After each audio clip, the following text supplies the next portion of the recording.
Hello everyone, আমি সুপ্রভাত মণ্ডল। Physics Bangla চ্যানেলে তোমাদের সবাইকে স্বাগত। আমি স্টার্ট করেছিলাম আগের দিন পর্ষদের যে মডেল কোশ্চেন বা যে পর্ষদের নমুনা কোশ্চেন আছে ফিজিক্সের ক্লাস 11 সেমিস্টার 1-এর জন্য, সেটা স্টার্ট করেছিলাম। তো আগের দিন আমি 7-8 পর্যন্ত করে 9 পর্যন্ত করেছিলাম। তোমরা আমার চ্যানেলে গিয়ে দেখে নিতে পারো। ঠিক আছে, আজকে আমি 10 থেকে শুরু করছি। দেখো কী বলছে, একটি কণাকে একটি বৃত্তাকার পথে ক্রমহ্রাসমান দ্রুতি সহ চলমান করা হলো। নিচের কোনটি সঠিক? মানে একটি কণাকে বৃত্তাকার পথে, ঠিক আছে, দেখতে পাচ্ছ, দাঁড়াও,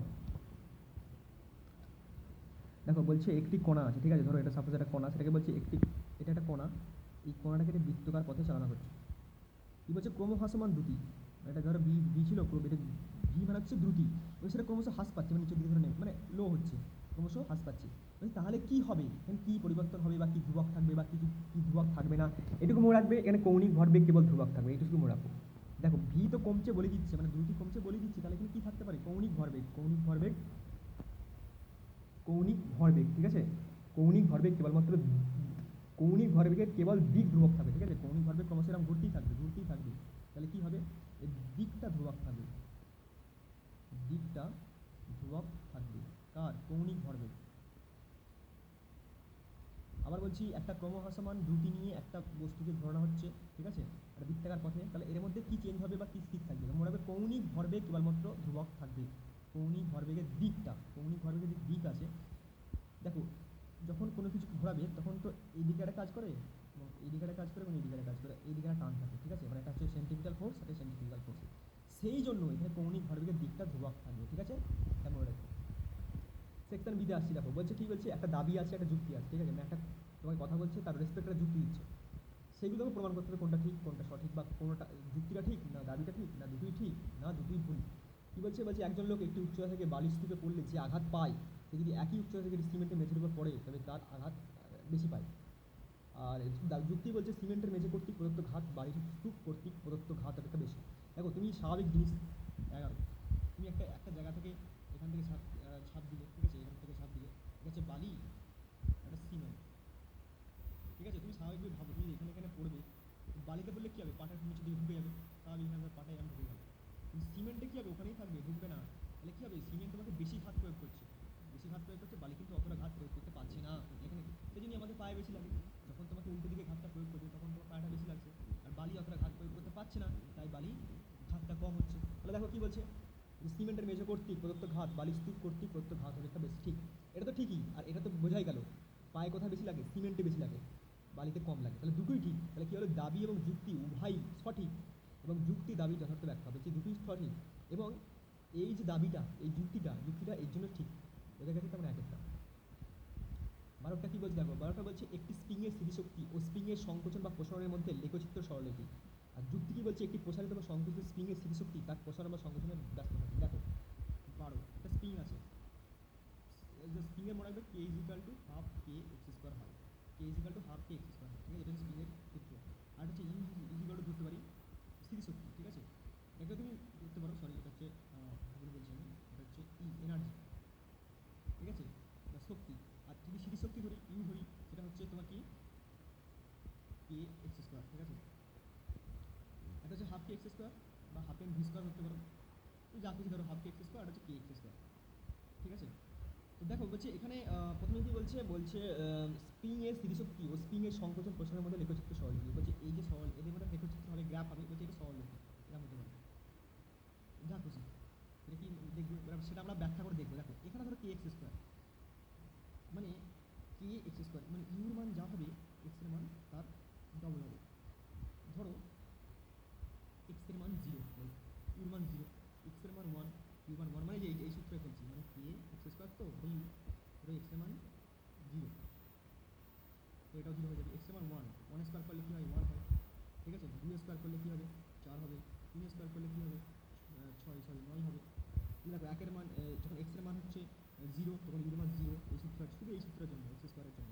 এবং যখন এক্স এর মান এক্স এর মান 1, তখন ইউ মান হচ্ছে 1, যখন এক্স এর মান 2, তখন ইউ মান হচ্ছে 4, যখন এক্স এর মান 3, ইউ মান হচ্ছে 9। তাহলে কেমন হচ্ছে গ্রাফটা? এরকম, এখানে একটা, এখানে একটা, এখানে একটা, এখানে একটা, মানে কী হচ্ছে? এটা আমরা সরলরেখা হচ্ছে। তাই দেখি সরলরেখি, মোটো সরলরেখি নয়, এটা একটা প্যারাবোলা বা হাইপারবোলা, যা কিছু বলতে পারি, ঠিক আছে। তাহলে সেরকম একটা সরলরেখা মোটেও নয়।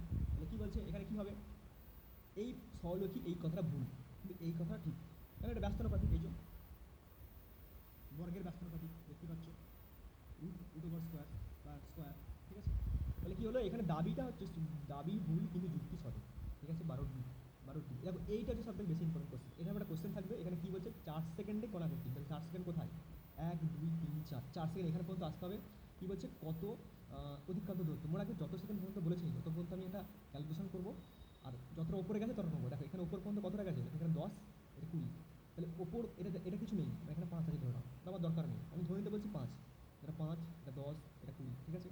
আর গেছে কত পর্যন্ত বলছে, 4 পর্যন্ত বলছে, মানে তোমাকে ওপর 20 পর্যন্ত উঠতেই হলো, আর এদিকে 4 পর্যন্ত। তাহলে দেখো ছবিটা আমি এঁকে দিচ্ছি, ছবিটা এরকম আছে, ঠিক আছে। ছবিটা আছে এরকম, এটা 5, 9, 20, আর এটা হচ্ছে 1, এটা 2, এটা 3, এটা হচ্ছে 4। দেখ কী বলছে ছবিটা এরকম আছে অনেকটা। তো আমি দেখিয়ে দিচ্ছি, ধরো এরকম ছবিটা আছে, হ্যাঁ, এটা হচ্ছে 1, এটা হচ্ছে এটা 1, না এটা হচ্ছে 10, এটা 20, এটা 20, এটা 1, এটা 2, এটা 3, এটা 4, আর এটা হচ্ছে 4, ঠিক আছে। তো আমার এখানে মনে রাখতে হবে, ধরো বলছে 4 সেকেন্ড পর্যন্ত, মানে এখানে পর্যন্ত আসতেই হবে, ঠিক আছে। তখন তুমি শুধু ওপরটা ভুলে যাও, কী হচ্ছে দেখো, আমি যাবো এরকম করে, ধরো আমি কেমন যেতে পারি, এরকম যেতে পারি, এরকম যেতে পারি, এরকম যেতে এরকম আসতে পারি, তাই তো। এখান থেকে আমি এখানে যাবো, তাহলে আমি শর্টকাট রাস্তাটা নেবো, এখান থেকে এখানে যাবো, তাহলে আমি এটা নেবো না, এটা এই পার্টটা ছেড়ে দেবো। অনেকে বলতে পারে আমি যদি এরকম করে যাই না, তাহলে এটা বাদ চলে যাচ্ছে, এটা যখন দিয়েছে এটা নিতেই হবে, এখান দিয়ে যে এখানে পর্যন্ত যাবো, ঠিক আছে। তার মধ্যে এটা পড়ে গেল, তার মধ্যে কী বলে দেখো, এটা একটা পড়লো, এইটা একটা পড়লো, আবার এটা একটা পড়লো, ঠিক আছে। সরি, এখানে ছবিটা এরকম দিয়ে আছে, এখানে ছবিটা এরকম দিয়ে আছে, ঠিক আছে। এটা নেই, এই পার্টটা নেই, এই পার্টটা নেই, দেখো আরও দেখে দিচ্ছি, এখানে এই পার্টটা নেই, ঠিক আছে। মানে এই পার্টটা নেই, এই পার্টটা নেই, তাহলে গেছে কেমন ছবিটা এরকম এরকম এরকম এইরকম, ঠিক আছে। তাহলে দেখো এটা কি, এটা একটা ত্রিভুজ, এটা একটা ত্রিভুজ, এটা আছে চতুর্ভুজ, ঠিক আছে। এইখানে ছোট একটা ত্রিভুজ, এইটা একটা কি চতুর্ভুজ, তারপরে কি এইটা একটা চতুর্ভুজ, ঠিক আছে। তাহলে কী কী পেলাম দেখো, প্রথমে পেলাম ত্রিভুজ, তারপরে চতুর্ভুজ, তারপরে কী পেলাম আবার একটা ত্রিভুজ, তারপর আবার চতুর্ভুজ, প্লাস আবার চতুর্ভুজ, ঠিক আছে। তাহলে এইগুলো আবার কী কী করতে হবে দেখো, তাহলে দেখো এর সব ক্ষেত্রফলগুলো নির্ণয় করতে হবে। দেখো প্রথমে হচ্ছে ত্রিভুজের ক্ষেত্রফল, ত্রিভুজ, তারপর পেয়েছি চতুর্ভুজ, আবার একটা ত্রিভুজ, প্লাস আবার চতুর্ভুজ, প্লাস আবার চতুর্ভুজ।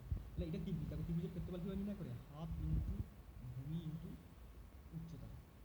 আর চতুর্ভুজ হচ্ছে দৈর্ঘ্য ইন্টু প্রস্থ, বা প্রস্থ ইন্টু দৈর্ঘ্য। কিন্তু আমি দুটো লিখলাম, ঠিক আছে। তাহলে কী দাঁড়াচ্ছে, দেখো ত্রিভুজেরটা কী হবে, হাফ ইন্টু ভূমি ইন্টু উচ্চতা, হাফটা আগে লিখে নাও, হাফ ইন্টু ভূমি মানে কত, এখান থেকে এত পর্যন্ত 1, ইন্টু উচ্চতা কত, এখান থেকে এত পর্যন্ত কত 20, প্লাস চতুর্ভুজটা দেখো দৈর্ঘ্য ইন্টু প্রস্থ, দৈর্ঘ্য কত দেখো, এখান থেকে ধরো এটা দৈর্ঘ্য ধরলাম, এখান থেকে 1 থেকে, এটা হচ্ছে 0 ছিল, এটা হচ্ছে 1 থেকে 2, তাহলে কত 1, আর প্রস্থ কত, ধরো এটা ধরি, প্রস্থ ধরি, যা খুশি তুমি যা খুশি, এটা ধরো দৈর্ঘ্য ধরলাম, এটা প্রস্থ ধরলাম, যা খুশি, তো 20 হলো। দেখো হাইটটা সবসময় 20 থাকছে, আর এটা দেখো এটা ত্রিভুজটার ক্ষেত্রে সেম, হাফ ইন্টু ভূমি ইন্টু উচ্চতা, হাফ, এটা হাফ ভূমি মানে দেখো এইখান থেকে এইটুকু মানে 2 থেকে 3, 2 থেকে 3 কত ঘর, 1 ঘর, 2 থেকে 3 কত ঘর, 1 ঘর, ইন্টু এই যে হাইট বা উচ্চতা কত, এখান থেকে এত পর্যন্ত, এখান থেকে এত পর্যন্ত কত, এখান থেকে এত পর্যন্ত কত 10, ঠিক আছে হলো। তারপর চতুর্ভুজ সেম কেস, এই চতুর্ভুজটা আসবে, এবার এই চতুর্ভুজটা এখান থেকে কত 1, আর এই হাইটটা কত, এইখান থেকে এত পর্যন্ত, মানে এইখান থেকে এত পর্যন্ত কত 10, প্লাস পরে চতুর্ভুজটা এখান থেকে এত পর্যন্ত কত 1, আর হাইটটা কত, এখান থেকে এত পর্যন্ত 10, বোঝা গেছে। তাহলে কত হলো দেখো, এই 10 হয়, 10 প্লাস 20, এটা করলে 5, তাহলে 10 প্লাস 20 প্লাস 5 প্লাস 10 প্লাস 10, দেখো 30 40 50 প্লাস 5 হচ্ছে 55। তাহলে আমার অতিক্রান্ত দূরত্ব কত বেরোলো, 55। আবার বলছি দেখো এটা কীভাবে করবে, যে আমার শর্টকাট রাস্তা দেখবো, এখান থেকে গেছে, এখান থেকে যে এখান থেকে নেবে, এখান থেকে নেবে, তাহলে এটা পুরো বাদ দেবো। বাকি যেগুলো পেলাম, ত্রিভুজ পেলাম, চতুর্ভুজ পেলাম, আবার ত্রিভুজ পেলাম, আবার চতুর্ভুজ, এদের কী করবো, ক্ষেত্রফলগুলো নিয়ে যোগ করবো, ক্ষেত্রফলগুলোকে নিয়ে যোগ করবো, ব্যাস সোজা হিসেব, ঠিক আছে। দেখো 14টা কী বলছে একটি কণার সরণ ও সময় লেখচিত্র দেওয়া আছে, এটার সরণ, এদিকে এক্স সরণ, এদিকে হচ্ছে সময়, ঠিক আছে। বলছে কোন কণাটির তাৎক্ষণিক বেগে নতি ঋণাত্মক, দেখো কোনটা ঋণাত্মক, অবশ্যই দেখতে পাচ্ছি এটা হচ্ছে ধনাত্মক, দেখতে পাচ্ছি ধনাত্মক উপর দিকে উঠছে, এই দেখো এটাও ধনাত্মক, মানে এইখান থেকে সিডি হচ্ছে ধনাত্মক, ইএফ হচ্ছে ধনাত্মক, কিন্তু দেখো এইটা নামছে ডি বা ইর কাছে হচ্ছে ঋণাত্মক, মানে উল্টো দিকে নামছে, উল্টো দিকে নামলে ঋণাত্মক, তাহলে কোনটা অপশন হবে? ই।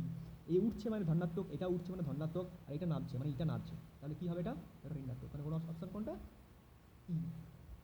দেখো বলছে একটি মসৃণ অনুভূমিক তলের উপর একটি ব্লক রাখা আছে, টি ইজিক্যাল 0 সময় একটি স্থির অনুভূমিক বল তার উপর ক্রিয়া করলো, নিচের কোন লেখচিত্রটি সঠিক? ঠিক আছে, দেখো এখানে বলছে 15 একটা ব্লক রাখা আছে, তার মধ্যে কি একটা বল কাজ করছে, স্থির ছিল, আগে আগে ছিল স্থির, টি ইজিক্যাল 0 ছিল, ঠিক আছে, টি সময় করে কত দূর যাবে বা কী হবে, তো স্বাভাবিক জিনিস, এটা বল দিলে কী হবে? সময়ও বাড়ছে, টিও বাড়ছে, আর বেগও বাড়বে, তাই তো সামনের দিকে এগোবে, বেগ বাড়লে তো সামনের দিকে এগোবে, তাহলে কী হবে? এর বেগ মানে ভি, আর টি এর লেখক পাবো, মানে বেগ আর সময়ের লেখক পেয়ে যাবো কি, আর সেটা সরল লেখা যাবে বা অরিজিন, পার্সেন্ট কি অরিজিন, বোঝা গেছে? মানে সময় বাড়ার সঙ্গে সঙ্গে এটা বল দিচ্ছি, তাহলে কী হবে? এটা সামনের দিকে এগোতে থাকবে, বস্তুটা সামনের দিকে এগোতে থাকবে, এইদিকে এগোতে থাকবে, এগুলো কী হবে? বেগ বাড়ছে, সময় বাড়ছে, তাহলে এই রেখা হবে,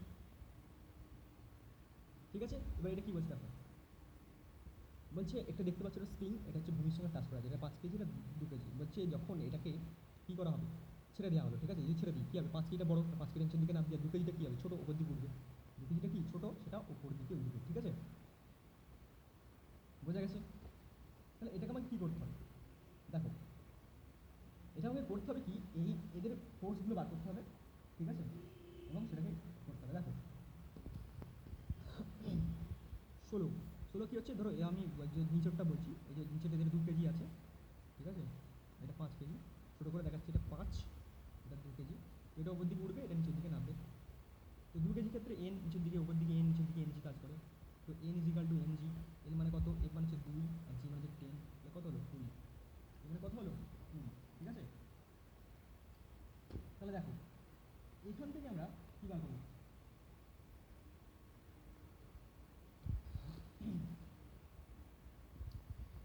এটা 20 বেরিয়েছে, এটাকে টানটাকে 20 বলতে পারি, বা ফোর্সটাকেও 20 বলতে পারি, ঠিক আছে। এবার কী বলেছে আমাকে, দেখো এবার বলেছে এখানে আমাকে যেটা বার করতে হবে সেটা হলো এফ সমান আমরা জানি কি, স্প্রিংয়ের ক্ষেত্রে স্প্রিং দেওয়া আছে, স্প্রিংয়ের ক্ষেত্রে এফ ইজিক্যাল টু কে এক্স, এফ ইজিক্যাল টু কে এক্স, তাহলে কে বার করি দেখো কত হয়? এফ তো আমি জেনে গেছি 20, এফ আমরা জেনে গেছি এফ ইজিক্যাল টু কে এক্স, স্প্রিংয়ের ক্ষেত্রে এফ ইজিক্যাল টু কে এক্স, এফ মানে 20, কে দেখো কে এর মান দিয়ে দিয়েছে এখানে কত? 40 ইন্টু এক্স, এক্স মানে কত? এক্সটাকে বার করতে হবে, তাহলে এক্স মান কত বেরোবে? এক্স মান হাফ বেরোবে, এক্স মান হাফ বেরোবে, এক্স মান কত বেরোলো? হাফ বেরোলো, ঠিক আছে। আবার কী বার করতে দিচ্ছে? বলছে বেগ বার করতে হবে, বেগ, অ্যাকচুয়ালি লাস্টে বার করতে হবে বেগ, ঠিক আছে। এখান থেকে আমরা স্থিতি শক্তি বার করতে পারি, half K X square, half K X square, ঠিক আছে। তাহলে হাফ তো হাফই থাকলো, কে মানে 40, এক্স মানে কত হয়েছে? 1/2 তার হোল স্কোয়ার, তাহলে কী হলো? হাফ 40 ইন্টু 1/2 হোল স্কোয়ার করলে, দেখতে পাচ্ছ তো? সরি দেখা যাচ্ছে না, তো দেখো হাফ কে এক্স স্কোয়ার, আমরা স্থিতি শক্তি বার করছি, হাফ কে এক্স স্কোয়ার, তাহলে হাফ কে মানে হচ্ছে 40, আর এক্স মানে কত বেরিয়েছে আমার? 1/2, এটাকে স্কোয়ার করলে হবে 1/4, এটা কেটে দাও 20, এটা কেটে দিলে 10, তাহলে কত বেরোলো? ইউ সমান কত বেরোলো আমার? ইউ সমান বেরোলো 10, বোঝা গেছে? সরি এখানে ইউ সমান 10 নয়, এটা 20, এটা 5, ইউ সমান বেরোচ্ছে 5। এবার আমরা সবগুলোকে সমান করবো, কী কী সমান করবো? দেখো আমরা সমস্ত শক্তিগুলোকে সমান করে দেবো, M G H half K X square, ঠিক আছে, M G H half K X square,